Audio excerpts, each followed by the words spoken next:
वाशिम जिल्ह्यातील मालेगावमध्ये पेट्रोल पंपावर डिझेलचे पैसे देताना बनावट नोटांचा वापर होत असल्याचा प्रकार उघडकीस आलाय। सुरुवातीला जेव्हा पेट्रोल पंपावर नकली नोट दिल्याचं लक्षात आलं आणि त्यानंतर जे घडलं त्यानं पोलीस सुद्धा चक्रावून गेले आहेत।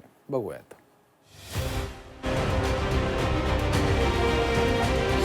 डिझेल भरताना नकली नोटांचा वापर, कर्मचाऱ्याच्या सतर्कतेमुळे भांडाफोड,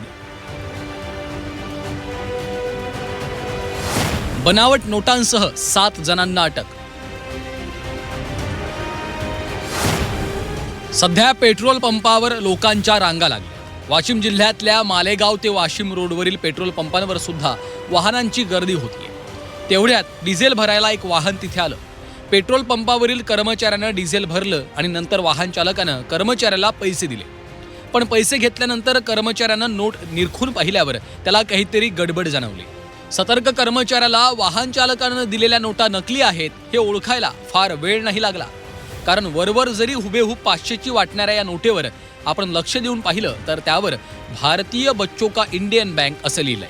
पण हे लक्षात येऊ नये म्हणून आणखी एक हुशारी या वाहन चालकानं केली। काल रात्री 8च्या सुमारास आमच्या पेट्रोल पंपवर इनोवा मेकची एक गाडी आली आणि त्या गाडीमध्ये 2000 रुपयाचं डिझेल त्यांनी घेतलं।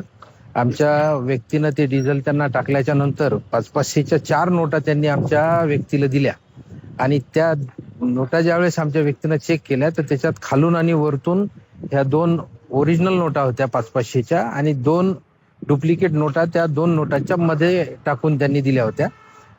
तर आमच्या व्यक्तीच्या जसंही हे लक्षात आलं तर त्यानं मला लगेच ऑफिसमधनं कॉल करून बोलावलं। मी त्या ठिकाणी आलो तर आल्याच्या नंतर त्या गाडीमध्ये 7 लोक बसलेले दिसले। त्यांची एकंदरीत सगळी हालचाल ही संशयास्पद वाटली आणि ते फार विनवण्या करत होते की बा हे चुकून झालं वगैरे झालं, असं झालं तसं झालं। परंतु आम्हाला संशय वाटल्यामुळं आम्ही लगेच पोलीस स्टेशनला फोन केला। यानंतर तातडीनं पोलीस घटनास्थळी दाखल झाले आणि त्यांनी वाहनाची तपासणी केल्यानंतर जे काही दिसलं त्यानं पोलिसांनाही धक्का बसला, कारण गाडीमध्ये नकली नोटांचं मोठं घबाड लपवलं होतं। कारची झडती घेतली असता त्यामध्ये 500 रुपयाच्या नकली नोटा आढळून आल्या। त्यामध्ये जवळपास 23,50,000 रुपयाच्या 500 रुपयाच्या नकली नोटा होत्या।